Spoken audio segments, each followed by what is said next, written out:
Welcome back to my channel for this week's Human Design Transit Report. Today is Monday, September 26th, and the new transit starts tomorrow on the 27th. So just for today, if you haven't watched last week's video, you can go and watch it right here because it'll tell you about what's going on right now. But before you know it, we're going to be in the new transit that starts on the 27th. So let's go ahead and get started.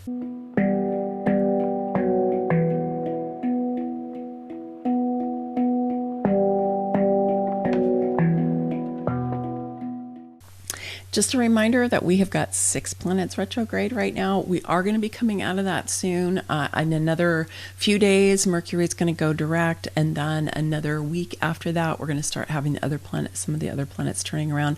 Some of them won't go direct for months to come, but we will start to be exiting retrograde season very soon. So just hold on there and we'll get through this, okay? So in the last transit, the one that's still here today, the Earth was in the gate 25, which is the gate of spirit in quantum human design, or the love of spirit in traditional human design. And so the sun has left there, but Jupiter has now entered into that gate. And so welcome in the expansion of the love of spirit. And so it's on the G center. It is all about spirit, but it's this agape love. It's really this universal, non-judgmental, deeply, deeply loving and compassionate kind of energy. And Jupiter is lighting it up and is going to be there for a while. And Jupiter is all about expansion. So I did a whole video on Jupiter retrograde in this season, and you can go and watch it right here if you haven't seen it already. And it will tell you a lot about Jupiter in that gate 25 and what's kind of happening with that retrograde cycle. So Mercury and Venus are in the gate 6. Venus is only going to be there for another day or so, so I'm not going to talk much about that. But Mercury is in the gate 6, and the sun was there just a couple of transits ago. And the 6 is a little bit of a dicey energy because it can be friction, which is what it's called in in traditional human design, and its impact in quantum human design. And it's an aura busting quality, so it's penetrating and it's very influential. And Mercury's, you might want to find yourself talking about it because Mercury is all about communication, right? And so Mercury may be kind of lighting this up for you and wanting you to be able to talk through some of your relationship stuff, and you just want to be aware that you can fall down into friction in this situation, and you want to try to avoid that if you can, right? So you can go and watch that video from a couple of transits before if you want to find out more about the gate 6 and what it meant when the sun was lighting it up. So diving into the transit that starts tomorrow, we're going to have a significant shift in kind of the tone because both of the gates are in the logic circuit, or also known as the understanding circuit in traditional human design, and it's been renamed the pattern circuit in quantum human design. So the sun is in the gate 18 and the earth is in the gate 17. And the logic circuit is what it sounds like, right? It's left-brained energy. It's logical, it's analytical, it's strategic, it's linear, and it's focal. Okay, so whereas the right-brained energy is really what you might think of as peripheral gaze and expansive and being able to take in, a big view, the left-brain energy is much more focal and much more focused. Okay, so that's the quality of that energy. So it's more about the collective, and whereas the more tribal circuitry and certainly the individual circuitry tends to be more about the self or about the family, about smaller units and so on, but this is more about the collective. So let's dive into the sun in the gate 18. So the gate 18 is on the spleen, which is known as the center for instinct and intuition, the immune system, and right timing. And the 18, so in traditional human design is known as correction, and in quantum human design, realignment.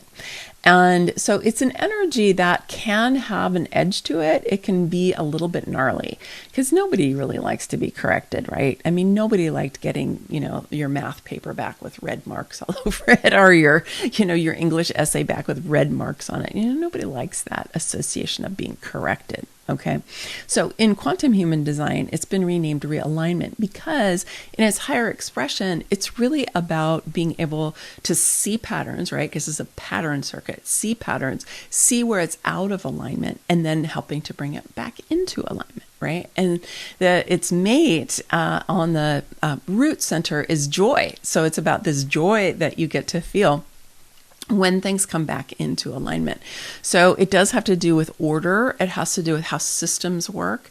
And it has to do with when something, is out of place or something is missing, things are not in the correct order and that kind of thing. I have a really good friend who has this defined in her chart, and this always makes me laugh. She loves to do her budgets. Like sometimes I'll talk to her after she's done her budget and she'll be like, oh, I just feel so good. I'm so happy I did my budget and it all works. And I'm like, wow, no, I won't even say that, that I don't like doing my budgets. So she gets this joy from it because for her, it's getting everything into order. Everything's adding up. She knows exactly how much she's allocated to spend on, each different category that she's got. And it just gives her this sense of joy and this sense that things are really in their place. Kind of reminds me of a kind of Virgo energy, right? So when the sun is lighting this up, it's a really good time, for example, to do your accounting or to do anything that has that kind of detail to it, where you're looking at a system or you're looking at a pattern and you're wanting things to really be in order and for them to be aligned. And so you can look at what you have on your to-do list and see what might really benefit from that. I know for me, I'm going to finish my accounting because I'm going to have all the support of the sun in the 18. You do want to watch out for expressing or receiving from somebody else the edge of the 18, which is this kind of, you're doing it wrong, do it this way instead, or you didn't understand this, or, whatever that kind of corrective energy might be. And the more aware you are of it, the less personally you'll take it, both if you receive it from somebody else and if you feel the desire to foist it onto others. So, just be aware of this because it can, even with this friend of mine, sometimes she will say things to me and it can have this edge to it. And I'll be like, ooh, there's your gate 18. And she'll be like, oh, I'm sorry. I didn't mean to do that. Right. So generally it's not a purposeful thing, but it doesn't necessarily feel very good. So look for the joy that can come from when things get realigned rather than for, the hurt that you can feel around correction. Then the Earth is moving into the gate 17, which is on the Ajna center. And in traditional human design, it's known as opinions. And in quantum human design, it's known as anticipation. And the idea here is, in terms of opinions, I have this defined in my chart, so I know it pretty well, is that you can be receiving, through that left brain, right, which is connected to superconsciousness, right, because all of the gates in the head are open up into superconsciousness. So you can be receiving, right, through this channel, crosses over, comes into the ajna, it's going to come down into the throat. And so the opinions can arise from having been receiving things through that logic circuit, but it's not the best energy, right? I mean, who likes to receive other people's opinions? I mean, of course it depends. Like sometimes you might ask for opinions or might like opinions. I like to hear people's opinions sometimes, but I like to be in the right mood for it and I like to ask for it. And I try not to share my opinions unless I know somebody wants them. And then sometimes I'll say something like, do you want to hear my BFO? And they're like, what's a BFO? And I'm like, it's like my big fat opinion. So I'll call it out because I do have this gate and, and I have a lot of opinions, but I've kind of learned over the years not to just, project that onto other people if they're not wanting to hear it or if they're not open to it or if they're doing something else or whatever, or if I have emotional charge to it, right? So I like this anticipation better because anticipation is kind of like, okay, so we're receiving some guidance that's coming in through this logic circuit and we're starting to have some anticipation about where this is going to go, right? It's like in anticipation, ideally, again, you want to have it be in a higher expression where it's positively thinking about what could be coming your way. Right? What's coming your way? And in the scientific method, you've probably heard me talk about this before if you've watched any of my other transit reports, which is that it's best when there's curiosity, right? Curiosity is the beginning, because science is based on observation, right? We see something in the natural world and we go, oh, wow. I'm curious about that. I wonder why that is. And you create a hypothesis about why that is.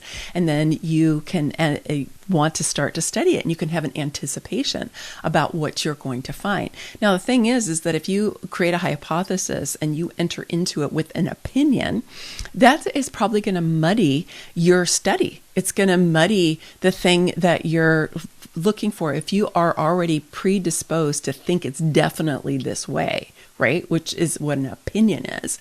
You're kind of shutting things down. It's a little bit of a closed in kind of energy, whereas an anticipation can be more receptive, like, ooh, I wonder what's coming. Now, the thing is if you're anticipating something bad happening or something you don't like happening, then that can also be shut down. So the trick here with that 17 is to have a positive anticipation. And I would say we're going to ground ourselves, because the earth is lighting this up, right? So we're going to ground ourselves in the energy of positive anticipation. And we're going to be anticipating bringing things into alignment, right? Bringing things into alignment. And if you're somebody, I assume you are, since you're watching this video, who's interested in human design, one of the things we talk about a lot is aligning with our design. Right? We want to align with our design. We want to know what our superpowers are that are happening in our chart, the definition that's happening in our chart. How can that we be in the highest expression, right? I would call the awakened or the empowered expression. And how can we align with that, rather than aligning with either the disempowered part, where we're kind of like, I don't use that energy, or with the shadow expression, which is where we're trying to use that energy to control or manipulate a situation, which is also part of what's possible. So here we'll have the opportunity to realign ourselves, because human design is a system, right? And human design overall is a collective system, right? It's the template for an evolving humanity. So it is for the collective, but then you as an individual and me as an individual, we have our own charts and we have our own relationship to our own charts. And we're wanting to align with both the most empowered expressions of all aspects of the chart, because we have all of the chart, but then especially the parts that are colored in, which are our definition, because those are the things that we're going to feel all the time, right? They're pretty much always with us, whereas the parts that are white are open, come and go, right? It's variable, whereas the other is more fixed or more certain. And so you all have the opportunity here, when you're grounding yourself in this positive anticipation, to be realigning yourself with the higher expression of the definition of your chart, and truly with all of the chart. So it's a great time to be playing around with that if you want to, because like I said, human design is a system for the collective, and it definitely works with this kind of energy. And in the spirit of aligning with our design, I want to let you know that next month in October, I'm going to be opening up a membership site, and that we will be aligning with our designs inside of that site. And one part of it is I'll be doing a sacral skills lab for really for everyone, definitely for generators, because we'll do a lot as far as being able to contact our sacral authority. But we'll also be doing other exercises where you can really be building your sacral power. So if you're a generator or a manifesting generator, and you've found that you've kind of burned yourself out, it'll be good for you. But for the non-sacral beings, for the projectors and the manifestors and the reflectors, it'll also be beneficial for you, because you'll learn how to get in touch with and to build that sacral energy, which you can do even if it's not defined in your chart. It's just that it's not sustainable. It's not going to stay with you for a long time. But when you learn how to build it, it can become available to you. So that's one way that we will be working with aligning with our design. But I have a lot of different ideas how we're going to be doing that as a community, or as a sangha, as we like to say in yoga. So stay tuned for that.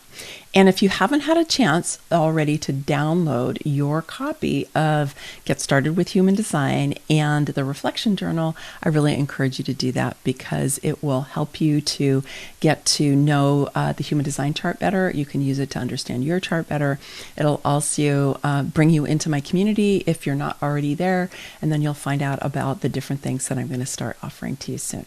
Okay, so many blessings, much love. I hope you have a great week.